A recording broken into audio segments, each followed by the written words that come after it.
그래서 오늘 우리 제목이 질투라 이름하는 하나님이다라고 제목을 붙여보았습니다.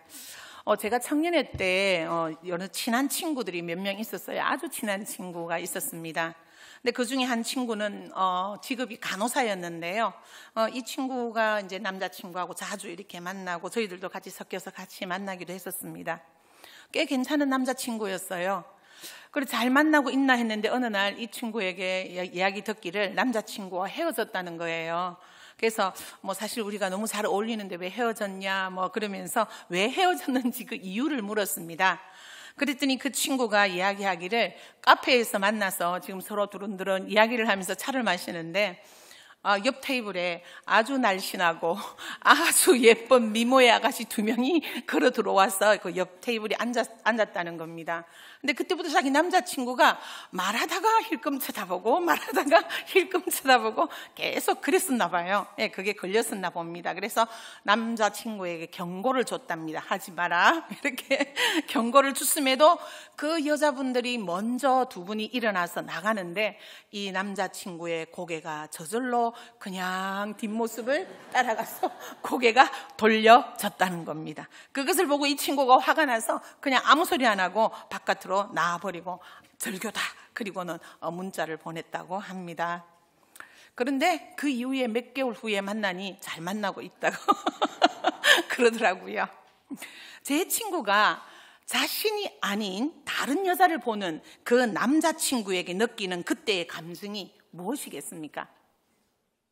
제 친구가 느낀 그 분노나 그 배신감이 어쩌면은 질투심이라는 것에서 나왔다라고 우리는 볼 수 있습니다.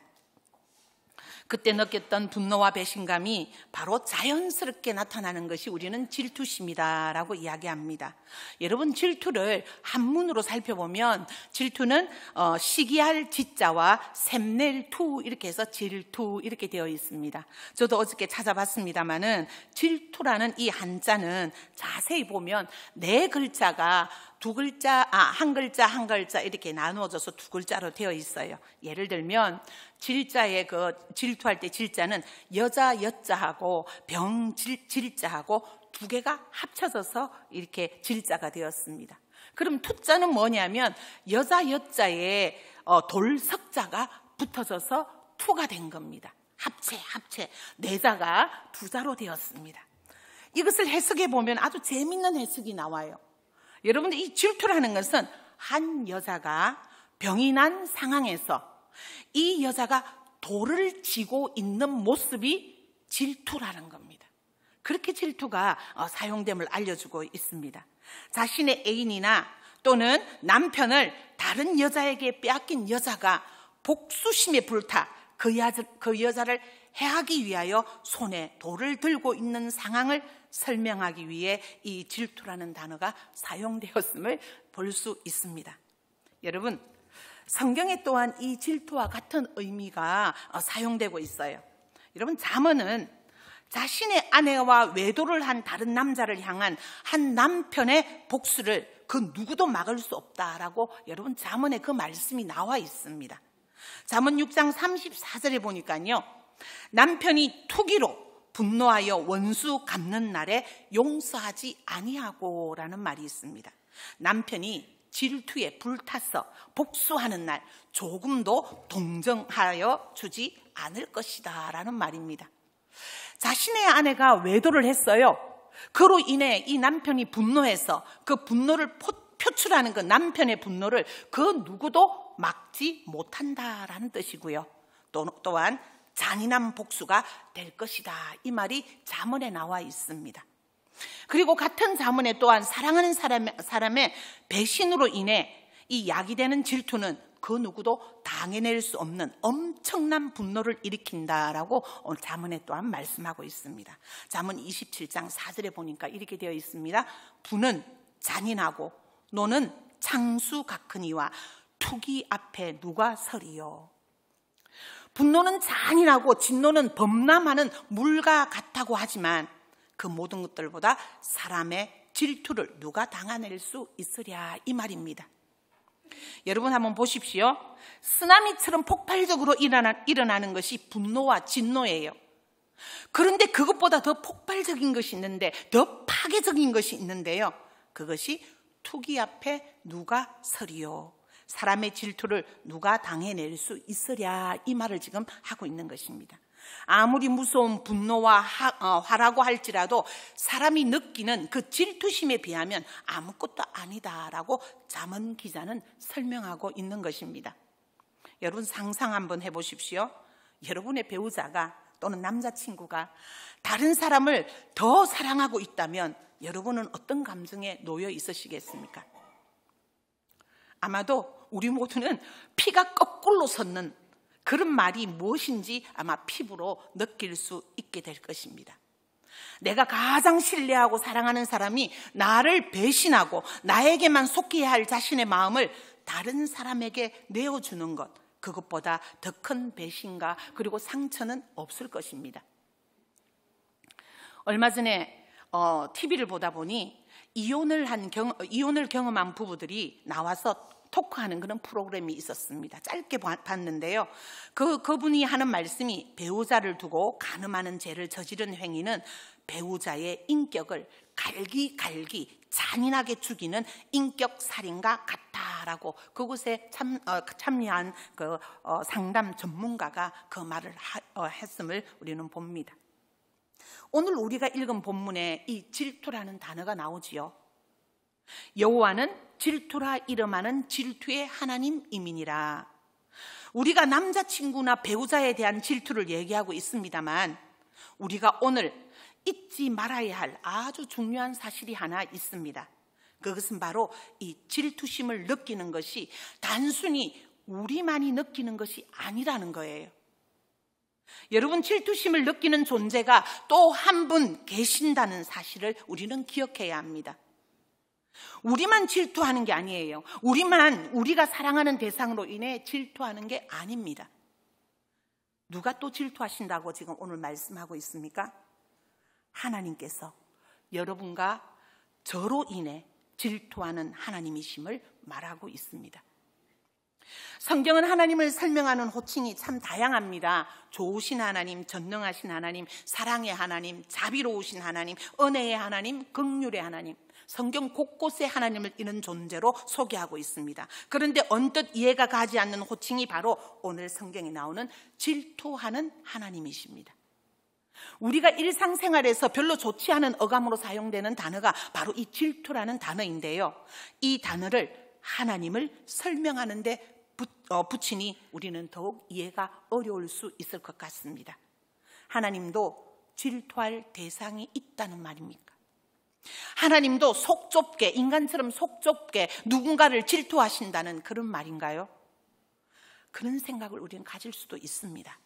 세상에서 질투라는 단어와 시기라는 단어를 하나님을 묘사하는 데 사용하고 있으니 우리는 쉽게 이해가 안 가는 것도 당연할 수 있을 것 같습니다. 그런데 출애굽기 34장을 보면 하나님께서 얼마나 긍휼과 사랑이 넘치는 분이시며 또한 죄인을 아주 오래 참아주시는 분이심을 우리는 봅니다. 이러한 하나님께서 동시에 자신의 언약 백성을 향해 불과 같이 타오르는 질투를 느끼시는 그런 분이라는 사실을 우리는 오늘 말씀에서 발견하게 됩니다. 본문의 10절과 12절을 요약하면 이런 것입니다. 너희가 나와 언약을 맺었으니 다른 누구와도 언약을 맺지 마라라고 아주 요약해서 말하는 것입니다. 그리고 13절에 보면 너희는 다른 신에게도 절하지 말라라고, 절하면 안 된다 라고 하나님이 말씀하십니다. 왜 다른 사람들과 다른 민족들과 왜 언약 맺으면 안 되나요? 왜 다른 신들에게 절하면, 섬기면 안 되나요? 14절 말씀에 답이 있습니다.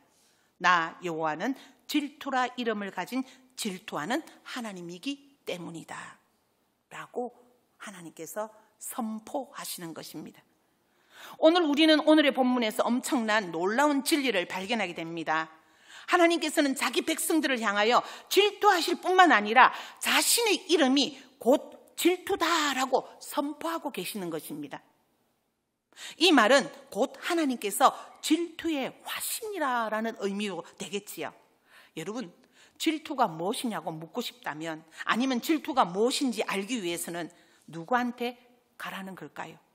바로 하나님께 가라는 겁니다. 하나님께 물어보라는 겁니다. 하나님께서 어떻게 질투하시는지를 보면 그것이 참된 질투가 무엇인지를 우리는 알게 된다는 것입니다. 여러분, 사람을 보면 사람들은 보통 이 질투가 죄라고만 우리는 생각해요. 그래서 우리가 이러지요. 질투하지 마, 시기하지 마, 이렇게 우리는 얘기하잖아요.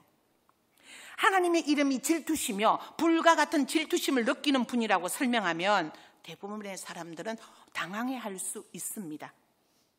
우리는 살아계신 하나님께서 동시에 질투하시는 하나님이시라는 것을 우리는 바르게 이해하기 위해서는 올바른 질투와 또한 제약된 질투의 차이가 있음을 우리는 알 필요가 있습니다. 여러분, 질투라고 다 똑같은 질투가 아닙니다. 제약된 질투가 있는 반면 아주 올바른 그리고 정의로운 질투가 있음을 우리는 기억해 주셔야 합니다. 많은 사람들이 이 질투가 나쁜 것이라고만 생각하는 이유가 무엇이냐면 한글에서 질투와 시기를 같은 뜻으로 사용하기 때문에 그렇습니다. 그런데 히브리어로 되어 있는 원문을 보면 이 질투라는 것이 무엇이냐면 열심을 내다, 열심히 하다, 불같이 열심을 내다, 이런 뜻을 가지고 있는 것이 이 히브리의 원문입니다. 이 질투라는 뜻이요. 그래서 많은 분들이 우리 한글에 사용되어 있는 이 질투를 통해서 질투도 죄고 시기도 죄니까 둘 다 나쁜 것이다 라고 생각하는 경우가 많습니다. 하지만 성경적으로 보면 이 질투와 시기는 아주 비슷하면서도 다른 뜻을 가진 단어들입니다. 신학자가 성경적으로 질투와 시기의 차이를 이렇게 정리를 했습니다. 질투는 자신에게 속한 것을 계속해서 유지하고자 하는 강력한 욕구가 질투다라고 이야기했습니다. 이미 내 거예요. 정당하게 나의 소유예요. 그것을 지키기 위한 강한 욕구가 질투라는 것입니다. 하지만 시기는 달라요. 시기는 자신에게 속하지 않는 것을 소유하고자 하는 그런 강력한 욕구가 시기라고 합니다. 내 것이 아닌 것을 어떻게든 가지고 싶은 마음이 시기라는 것입니다. 보십시오. 질투와 시기는 같은 의미인 것 같으면서도 다른 의미입니다. 질투는 내가 속한 것을, 내게 있는 것을 내가 계속 유지하고자 하는 마음이니 당연한 것입니다. 하지만 시기는 당연하지 않죠. 왜요? 나에게 속한 것이 아닙니다. 내가 가지고 있는 것이 아닙니다. 그런데 내가 가지고 싶어하는 마음, 그것은 바로 욕심이요, 탐욕이잖아요. 그 차이를 우리는 발견할 필요가 있습니다.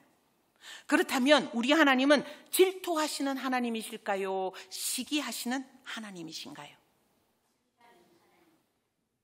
아멘, 감사합니다. 제가 유치부에 설교를 하다 보면 아이들 중에 갑자기 애가 아멘 이렇게 할 때가 있습니다. 그때는 제가 얼마나 힘이 나는지 제가 그 아이한테 엄지척을 해줍니다. 집사님 엄지척입니다. 우리 하나님은 시기하시는 하나님이 아니십니다.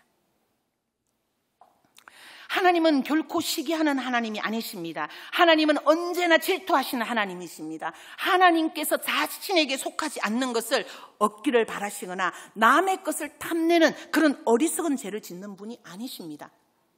하지만 하나님께서는 언제나 자신에게 속한 것을 유지하기 원하시며 자신에게 속한 것을 누군가가 빼앗아 가려고 할 때 그로 인해 강력하게 진노하시고 분을 내시는 분이십니다.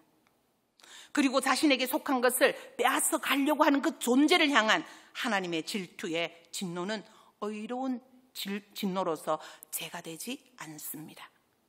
앞서 말씀 시작할 때 이미 예를 드렸듯이 남자친구이든 배우자이든 우리에게 신실하지 못할 때 우리가 느끼는 질투와 분노는 인격을 가진 우리가 당연히 느껴야 할 감정이에요. 왜요? 내 거였으니까요. 그것을 지켜야 하니까요. 그래서 이 감정을 느끼는 자체가 죄가 되지 않음을 우리는 기억할 필요가 있습니다. 무엇이 죄가 될까요? 그러면 손에 돌을 겨는 순간 죄가 됩니다. 나아가서 우리가 우리에게 신실하지 못한 내 배우자를 향해 질투를 느끼는 이유가 뭐냐면 아직도 우리가 우리의 배우자를 사랑하기 때문에 그렇습니다. 여러분, 사랑이 없으면 질투가 없어요. 나를 배신한 이에 대한 사랑은 없고 정오만 가득한데 그 정오 가득한 가운데 질투가 날까요? 미워 죽겠는데 눈을 돌리든 쫓아가든 내 눈앞에 차라리 안 보이는 게 더 좋죠.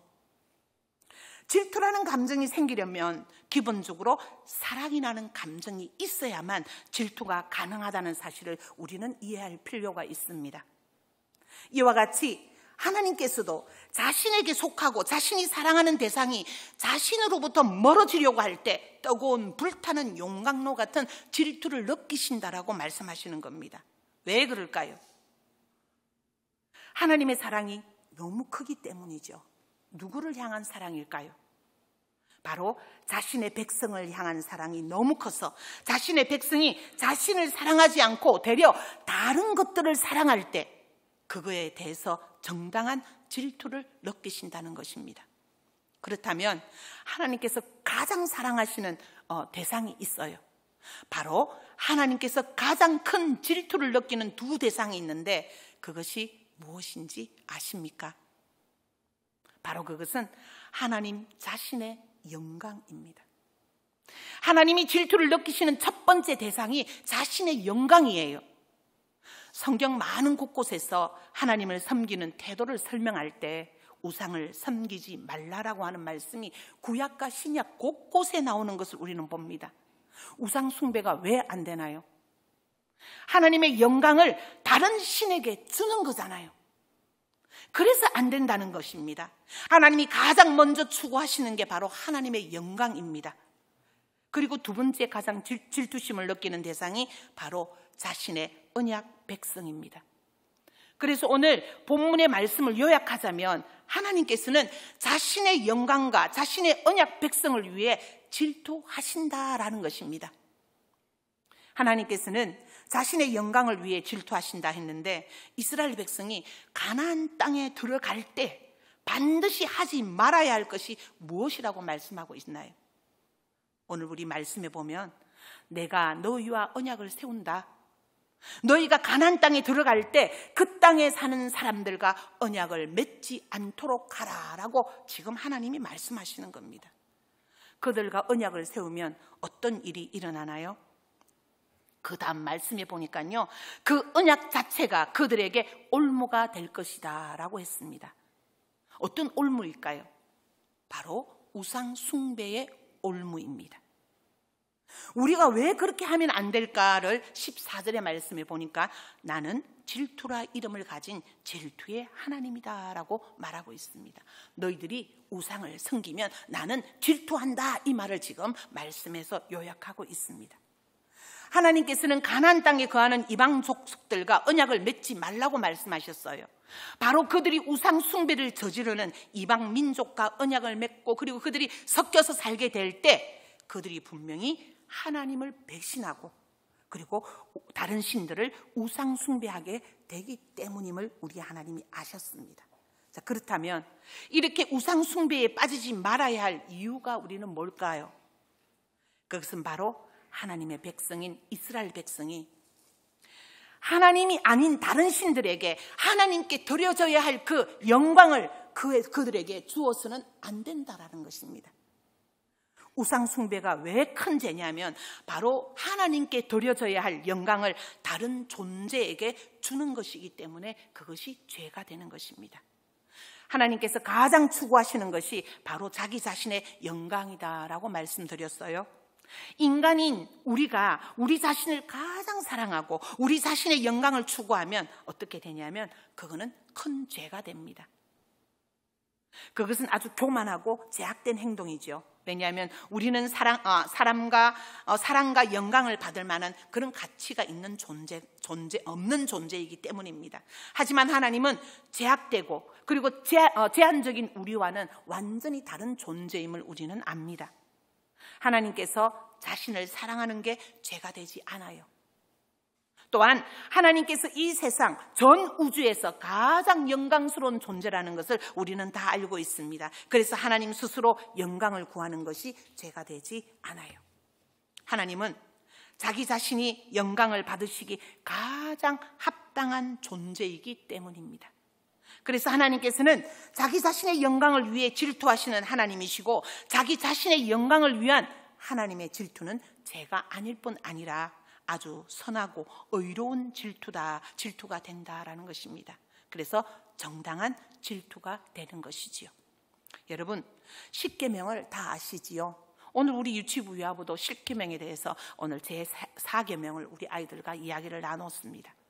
이 십계명을 주실 그때 하나님께서 그 이유를 바로 뭐라고 하시냐면, 내가 질투하는 하나님이기 때문이다 라고 말씀하셨음을 우리는 기억해야 합니다. 십계명을 주신 그 중심에 하나님이 우상 숭배와 다른 신들을 섬기게 하지 못하게 한 그 명령과 이유가 뭐냐면, 바로 하나님이 질투하시는 분이기 때문입니다. 십계명은 모든 율법을 대표하는 10가지의 원리로서 하나님과 이스라엘의 언약 관계에서 가장 중요한 계명들이에요. 그리고 그 10가지 원리 중 가장 중요한 계명 2가지를 우리는 꼽습니다. 첫째는 너희는 내 앞에 다른 신을 두지 마라. 두 번째는 너희는 그들을 섬기려고 그 어떤 모양의 우상도 만들지 말라. 이것이 2계명이었습니다. 여러분, 이 2계명이 가장 중요한 이유가 뭡니까? 바로 하나님께서 질투하시는 하나님이기 때문입니다. 하나님께서 자신의 영광을 모두 취하기를 원하고 바라시는 분이기 때문이라고 하나님께서는 우리에게 말씀하고 있어요. 우리는 이 십계명을 기억할 때마다 하나님이 질투하시는 분이기 때문에 우리가 다른 존재에게 영광을 돌리면 안 되겠구나. 하나님이 질투하시는 분이기 때문에 내가 어떤 우상도 하나님 앞에 두면 안 되겠구나를 기억할 필요가 있다는 것입니다. 성도 여러분, 우리 하나님께서는요, 자신의 영광만 위하여 또한 질투하시는 분은 아니에요. 자기 자신의 영광을 위해 질투하실 뿐만 아니라 자기 백성들을 위해서도 질투하시는 분이십니다. 하나님께서 자기 백성을 위해 질투하시는 이유가 뭘까 보면요, 내가 언약을 세우나니. 하나님께서 지금 이스라엘 백성들과 자신과의 관계 속에서 독자적인 언약을 맺었기에 너는 이제 그 누구와도 다른 어떤 존재와도 언약을 맺을 수 없다라고 지금 말씀하고 계시는 겁니다. 하나님께서 자신의 백성들을 위해 질투하시는 이유는 하나님께서 이 이스라엘과 독점적인 언약을 맺으셨기 때문입니다.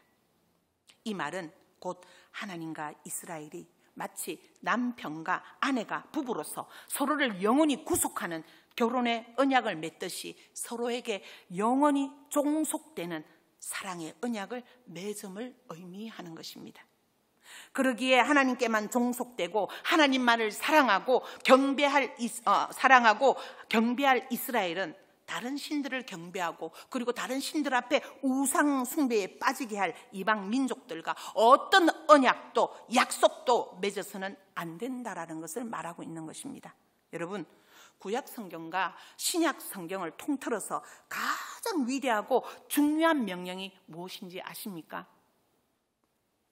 예수님께서 신구약을 통틀어서 가장 중요한 계명, 가장 위대한 계명을 우리에게 말씀하셨어요. 그 계명은 하나님을 사랑하라입니다. 예수님께서 신명기 6장의 말씀을 인용하면서 마태, 마가, 누가복음에서 3번이나 반복하시면서 성경에 있는 계명 중 가장 중요한 계명은 바로 하나님을 사랑하는 것이다 라고 설명하고 있습니다. 우리의 전부를 바쳐서 하나님께 충성하고 하나님만 사랑하십시오가 가장 중요한 계명이다라고 예수님께서 강조하며 말씀하십니다. 하나님께서 자신의 언약 백성에게 절대적인 사랑과 충성을 요구하시는 이유가 무엇일까요? 그것은 바로 하나님께서 자신의 언약 백성에게 절대적인 사랑과 절대적인 충성을 먼저 주셨기 때문입니다. 하나님께서는 천지 창조 이후에도 계속해서 하나님께서 먼저 사랑하고 먼저 충성하셨습니다. 내가 너희와만 언약을 맺을게. 너희도 나하고만 언약을 맺으라. 여러분, 하나님의 요구가 너무한 요구가 아니지요. 하나님께서는 자신의 모든 것을 바쳤는데 사랑하는 자신의 아내가 외도를 할 때 주체할 수 없는 질투로 인해 파괴적인 분노를 표출한 남편과 같이 자신의 언약 백성이 자신만이 받고 누려야 할 그 사랑과 충성을 다른 사람에게 줄 때 큰 질투를 느끼시고 자신의 언약 백성에게 불같이 진노하시는 분이라는 겁니다. 그러면 만약 우리가 이 언약이 실패할 때 그 결과가 무엇일까요? 우리 하나님은 질투하는 하나님으로서 질투의 분노를 경험하게 되고 파괴될 수밖에 없습니다. 모세가 지금 이것을 이스라엘 가나안 땅에 들어가기 전에 이 이스라엘 백성들에게 이것을 목 놓아 지금 이스라엘 백성들에게 경고를 주고 있는 것입니다. 우리는 오늘 하나님 자신의 언약 백성을 향한 하나님과의 사랑과 질투에 대해서 배우면서 우리가 배워야 할 진리가 무엇인지 생각해 봅니다.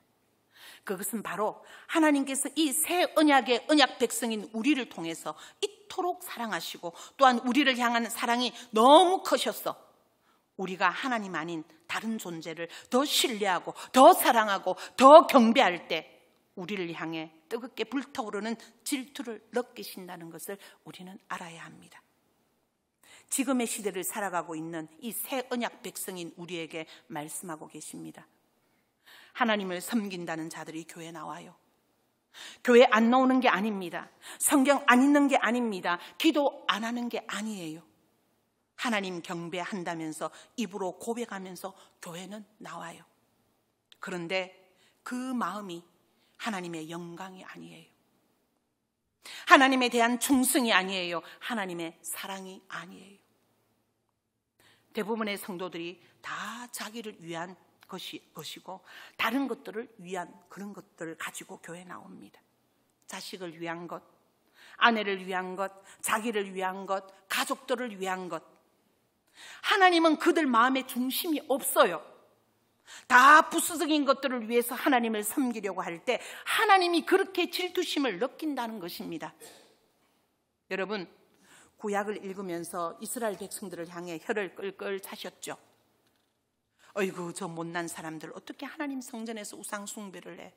오늘 오전 1, 2부 예배 때도 그 이스라엘 백성들을 보면서 여러분들 그렇게 하지 않았습니까? 어리석은 자들. 기적을 보면서도 어떻게 우리는 그랬습니다. 그런데 여러분, 우리가 그렇게 하고 있어요. 하나님 경배하는 자리에 나와서 돈 생각만 해요. 하나님 경배하는 자리에 나와서 내 건강만 생각해요. 하나님 경배하는 자리에 나와서 자식만 생각하는 겁니다. 내 직장만 생각하고 내 사업만 생각하는 것입니다. 하나님에 대한 생각은 없어요. 때론 하나님을 찬양할 때 기뻐하지도 않아요. 다른 사람들이 눈물 흘리면 찬양하든지 말든지 그에게는 아무 감흥도 없이 경배의 자리에 나와 앉아 있습니다. 여러분, 그런 마음을 가지고 경배하러 나오는 사람들을 하나님께서 어떻게 여기시는지 여러분 아십니까? 성경 말씀에 내 침상에서 내가 지금 영적 간음을 하고 있구나 하고 느끼신다는 것입니다.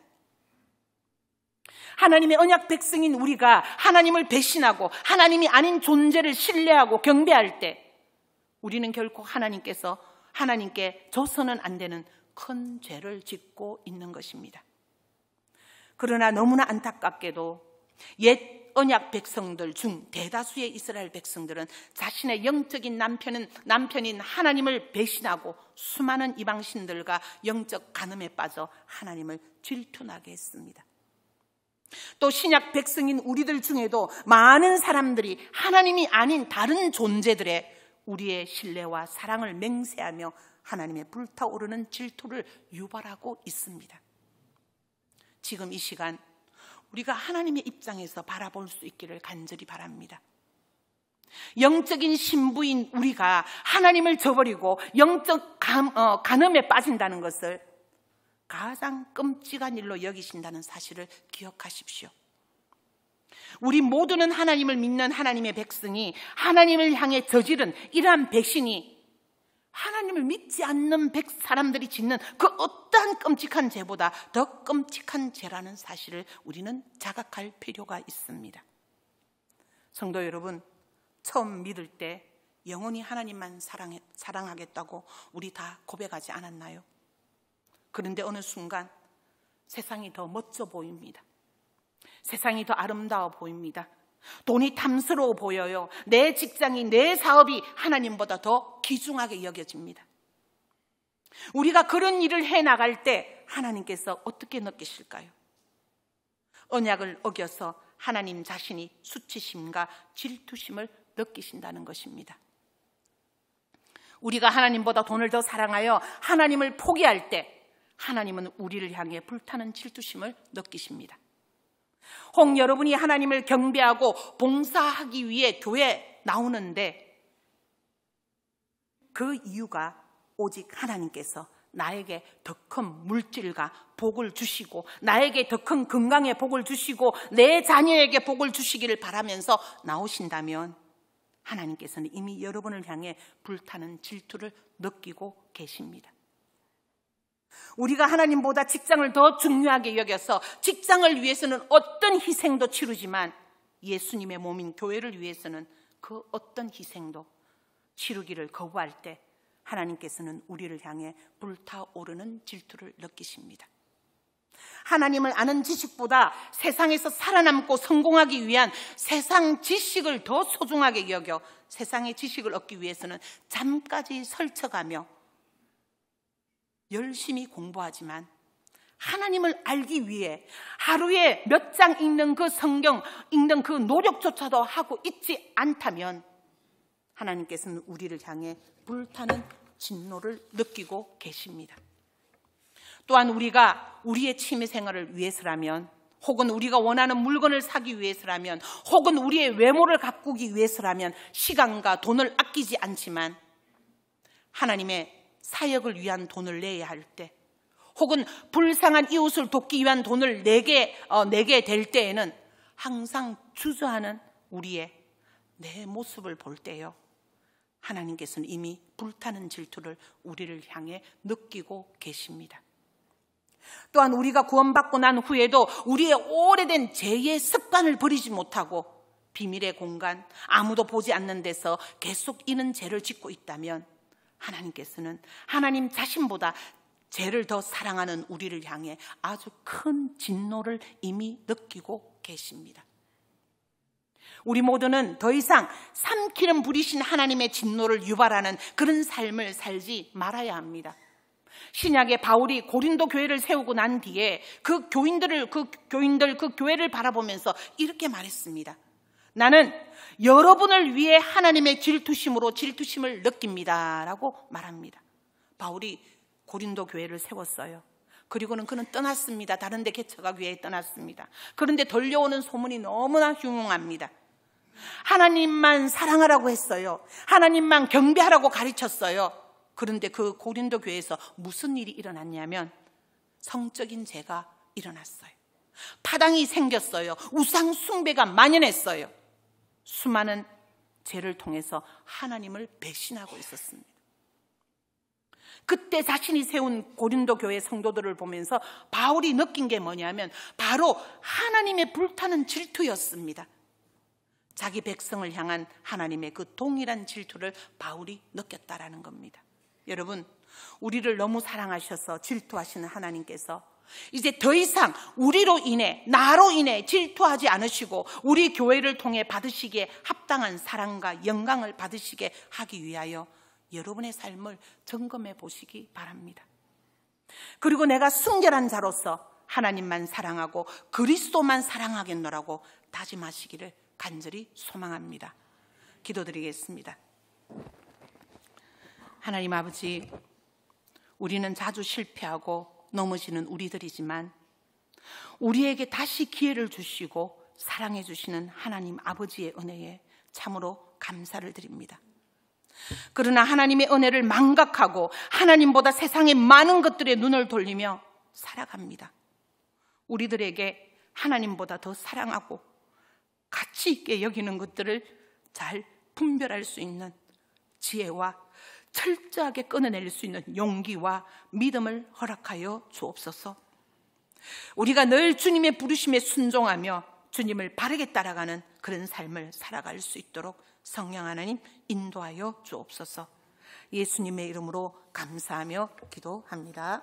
아멘.